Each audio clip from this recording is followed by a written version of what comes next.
क्या 10 साल भी पैसा लगाने पर इतना कम रिटर्न मिल सकता है? आज मैं आपको डेटा के साथ दिखाऊंगा कि बंधन म्यूचुअल फंड का ये फंड आखिर क्यों पिछड़ रहा है, वो भी सिर्फ 1 साल 3 साल में नहीं बल्कि 10 साल से लगातार पिछड़ रहा है ये फंड। डेटा आप स्क्रीन पर देख सकते हैं। जी हाँ, इस फंड ने 10 साल में यहाँ पर 11.65% का रिटर्न दिया है, जबकि आप कैटेगरी एवरेज रिटर्न देखोगे तो 13.57% है। तो 10 साल में इस फंड ने अपने कैटेगरी एवरेज रिटर्न से लगभग 2% कम रिटर्न बना कर दिया है। अब आप सोचो कि अगर इस फंड में 10 साल तक इन्वेस्टेड रहे होंगे और आपको सिर्फ यहाँ पर 11.5% का रिटर्न मिले तो इससे आप कितना बड़ा फंड तैयार कर सकते हो? बड़ा फंड भी तैयार नहीं होगा। चलिए आगे नजर डालते हैं।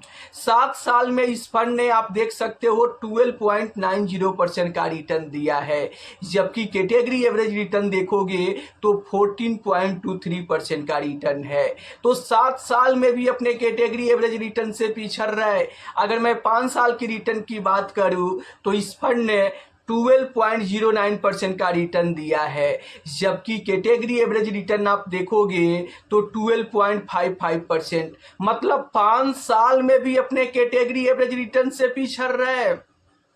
3 साल की रिटर्न की बात करें तो इस फंड ने 13.30% का रिटर्न दिया है, जबकि कैटेगरी एवरेज रिटर्न देखोगे तो 13.60% का रिटर्न है। तो 3 साल में भी ये फंड अपने कैटेगरी एवरेज रिटर्न से पिछड़ रहा है।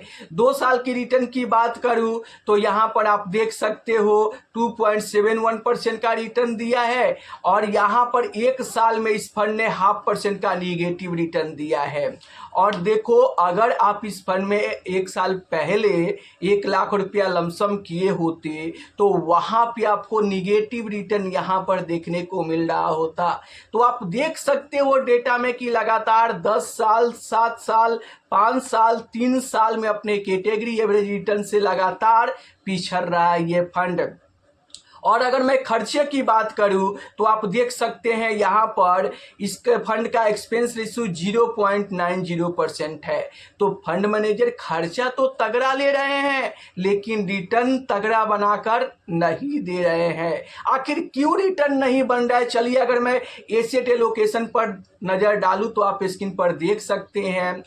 यहाँ पर मार्केट कैप में आप देख सकते हो कि लार्ज कैप में 71.13% का इन्वेस्टमेंट है, और मिड कैप में सिर्फ 11.28% का, और स्मॉल कैप में 12.51% का इन्वेस्टमेंट है।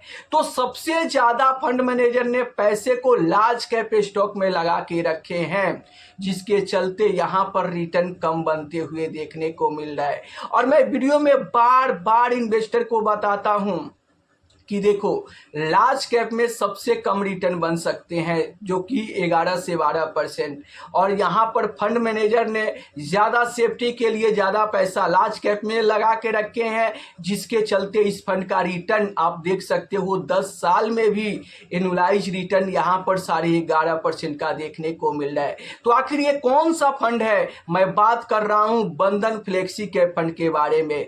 जी हाँ, बंधन फ्लेक्सी कैप फंड लगातार 10 साल से अपने कैटेगरी एवरेज रिटर्न से पिछड़ रहा है। 7 साल 5 साल 3 साल में भी अपने कैटेगरी एवरेज रिटर्न से लगातार पिछड़ रहा है। वहीं पर अगर मैं HDFC फ्लेक्सी कैप फंड की बात करूं तो आप देख सकते हो यहाँ पर इस फंड ने 10 साल में 16.5% का रिटर्न दिया है और अपने कैटेगरी एवरेज रिटर्न को बीट किया है। 7 साल में 17% का रिटर्न दिया है और अपने कैटेगरी एवरेज रिटर्न को बीट किया है। 5 साल में 18.5% का रिटर्न दिया है और अपने कैटेगरी एवरेज रिटर्न को बीट किया है। 3 साल में लगभग 18% तक का रिटर्न दिया है और अपने कैटेगरी एवरेज रिटर्न को बीट कर रहा है। वहीं पर अगर मैं प्राग पारी फ्लेक्सी कैप फंड की बात करूं तो आप देख सकते हो 10 साल में लगभग 18% का रिटर्न दिया है और अपने कैटेगरी एवरेज रिटर्न को बीट किया है। 7 साल में 19% का रिटर्न दिया है और अपने कैटेगरी एवरेज रिटर्न को बीट किया है। 5 साल में यहाँ पर लगभग 15% का रिटर्न दिया है और अपने कैटेगरी एवरेज रिटर्न को बीट किया है। 3 साल में भी यहाँ पर लगभग 15% तक का रिटर्न है और अपने कैटेगरी एवरेज रिटर्न का को बीट किया है। तो देखो, अगर आप यहाँ पर फंड चुनना चाहते हो तो वैसे फंड चुनो जो भले शुरुआती के 6 महीने 1 साल तक आपको निगेटिव रिटर्न दे।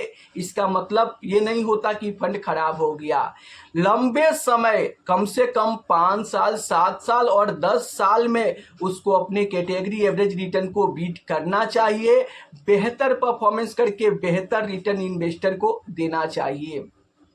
जैसे कि यहाँ पर बंधन म्यूचुअल फंड का बंधन फ्लेक्सी कैप फंड ने लगातार 5 साल, 7 साल और 10 साल में भी अपने कैटेगरी एवरेज रिटर्न से लगातार पिछड़ रहा है। लेकिन HDFC फ्लेक्सी कैप फंड 5 साल, 7 साल और 10 साल में अपने कैटेगरी एवरेज रिटर्न को पछाड़ कर और तगड़ा रिटर्न बनाकर दे रहा है।